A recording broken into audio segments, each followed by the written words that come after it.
Morning student, class 8 हम पढ़ रहे हैं भारत की खोज, चैप्टर 9 दो पृष्ठभूमियाँ, भारतीय और अंग्रेजी।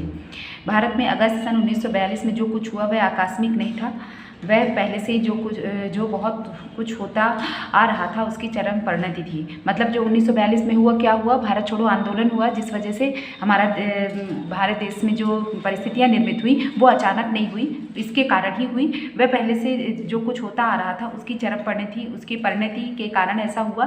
इसके बारे में आक्षेप, आलोचना और सफाई के रूप में बहुत कुछ लिखा जा चुका है, बहुत सफाई दी जा चुकी है। फिर भी इस लेखन में से असली बात गायब है, क्योंकि इनमें से एक ऐसी चीज़ को केवल राजनीतिक पहलू से देखा गया है जो राजनीति से कहीं अधिक गहरी थी। इन सबके पीछे वह तीव्र भावना बच रही थी कि चाहे कुछ हो जाए वह राज्य अब बर्दाश्त नहीं किया जा सकता।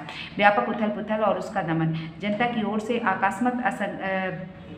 अकस्मात असंगठित प्रदर्शन और विस्फोट, जिनका अंत हिंसात्मक संघर्ष और तोड़फोड़ में होता था, जबरदस्त और शक्तिशाली हथियारबंद सेनाओं के विरुद्ध भी लगातार चलते रहे। इनसे जनता की भावनाओं की तीव्रता का पता लगता है। यह भावना उनके नेताओं की गिरफ्तारी से पहले भी थी, लेकिन इन गिरफ्तारियों और उसके बाद अक्सर होने वाले गोलीकांड ने जनता के क्रोध को भड़का दिया। वे इतने क्रुद्ध और उत्तेजित थे कि चुप नहीं बैठ सकते थे। ऐसी परिस्थितियों में स्थानीय नेता सामने आए और कुछ समय के लिए उनका अनुसरण किया गया, लेकिन उन्होंने भी जो निर्देश दिए वे काफ़ी नहीं थे। अपने मूल रूप में यह एक सहज आंदोलन था।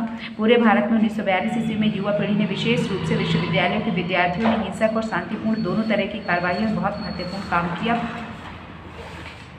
इस तरह 1857 के गदर के बाद पहली बार भारत में ब्रिटिश राज के ढांचे को बलपूर्वक चुनौती देने के लिए बहुत बड़ी जनसंख्या उठ खड़ी हुई। यह चुनौती मूर्खतापूर्ण और बेमौके थी, क्योंकि दूसरी ओर सुसंगठित हथियारबंद सैनिक शक्ति थी। यह सैनिक शक्ति इतिहास में पहले किसी अवसर की तुलना में कहीं अधिक थी। उस भीड़ ने ना तो इस द्वंद्व की तैयारी ही की थी और ना उसके लिए समय ही था। चुनाव खुद किया गया।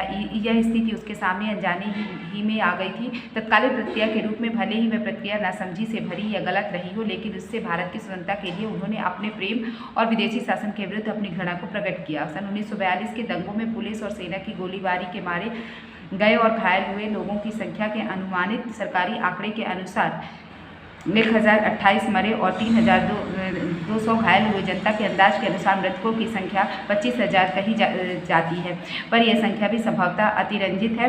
शायद 10,000 की संख्या ज़्यादा सही होगी। यह असाधारण बात थी कि कैसे बहुत से शहरी और ग्रामीण क्षेत्रों में ब्रिटिश शासन खत्म हो गया और इन हिस्सों पर दोबारा विजय पाने में उसे कई दिन और कभी कभी हफ्ते लग गए। ऐसा विशेष रूप से बिहार में, बंगाल के मिदनापुर जिले में और संयुक्त प्रांत के दक्षिणी पूर्वी जिलों में हुआ। यह बात ध्यान देने है कि संयुक्त प्रांत के बलिया जिले में, जिसे दोबारा जीतना पड़ा था, भीड़ के खिलाफ शारीरिक हिंसा या लोगों को चोट पहुंचाने की कोई गंभीर शिकायत नहीं है। भारत की बीमारी, अकाल। अब भारत में सबसे ज़्यादा परेशानी क्या आई? अकाल आया। हमारा देश आज़ाद हो गया। आज़ाद होने के बाद जो भारत की सबसे बड़ी समस्या थी वो थी अकाल की। तो भारत की बीमारी आई, कौन सी? अकाल। और भारत बहुत बीमार था, तन और मन दोनों से। मतलब तन और मन दोनों से कैसे बीमार था? तन से शारीरिक दृष्टि से वो उसे पेट भर भोजन नहीं मिलता था, जिस वजह से वो कमज़ोर था, और मन तो अंग्रेज़ों ने आहत कर दिया था, इस वजह से भी वह कमज़ोर था। इस प्रकार वह जो भारत वो था दोनों तरह से बीमार था। जबकि लड़ाई में कुछ लोग बहुत फूले फले थे, दूसरों पर बोझ चरम सीमा तक पहुंच गया था और उसकी भयानक स्मृति दिलाने के लिए अकाल पड़ा। दूर दूर तक विस्तृत अकाल, जिसका प्रभाव बंगाल और पूर्वी तथा दक्षिण भारत पर पड़ा। अंडरलाइन कर लीजिए, जिसका प्रभाव, अकाल का प्रभाव कहाँ पड़ा? बंगाल और पूर्वी तथा दक्षिण भारत पर पड़ा। ब्रिटिश शासन के पिछले 170 वर्षों में यह सबसे बड़ा और विनाशकारी था। अंडरलाइन कर लीजिए। इसकी तुलना 1766 ईस्वी से 1770 ईस्वी के दौरान बंगाल और बिहार के उन भयंकर अकालों में की जा सकती है, और जो ब्रिटिश शासन की स्थापना के आरंभिक परिणाम थे। इसके बाद महामारी फैली। इसके बाद फिर क्या है? महामारी फैली, विशेषकर हैजा और मलेरिया। वह दूसरे सूबों में भी फैल गई और आज भी हजारों की संख्या में लोग उसके शिकार हो रहे हैं। इस अकाल ने ऊपर के थोड़े से लोगों की खुशहाली के झीने आवरण के नीचे भारत की जो तस्वीर थी उसे उघाड़ कर रख दिया। यह तस्वीर ब्रिटिश शासन की बदहाली और बदसूरती की तस्वीर थी। जब यह सब घटित हो रहा था और कलकत्ता की सड़कों पर लाशें बिछी थी। कलकत्ता के ऊपरी तबके के 10,000 लोगों के सामाजिक जीवन में कोई परिवर्तन नहीं आया था। नाच गाने और दावतों में विलासिता का प्रदर्शन हो रहा था और जीवन उल्लास से भरा था।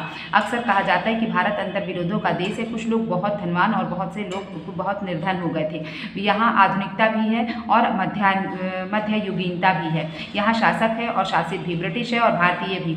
ये अंतर्विरोध सन 1943 के उत्तरार्ध में अकाल के उन भयंकर दिनों में जैसे कलकत्ता शहर में दिखाई पड़े, वैसे पहले कभी नजर नहीं आए थे। अकाल की गहरी वजह उस बुनियादी नीति में थी जो भारत को दिनों दिन गरीब बनाती जा रही थी और जिसके कारण लाखों लोग भुखमरी का जीवन जी रहे थे।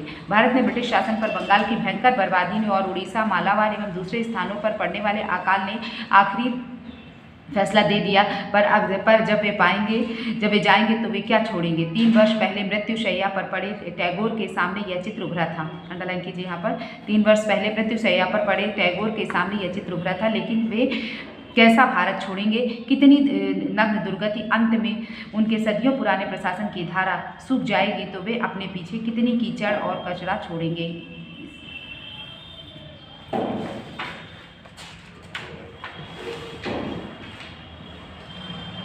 भारत की सजीव सामर्थ्य।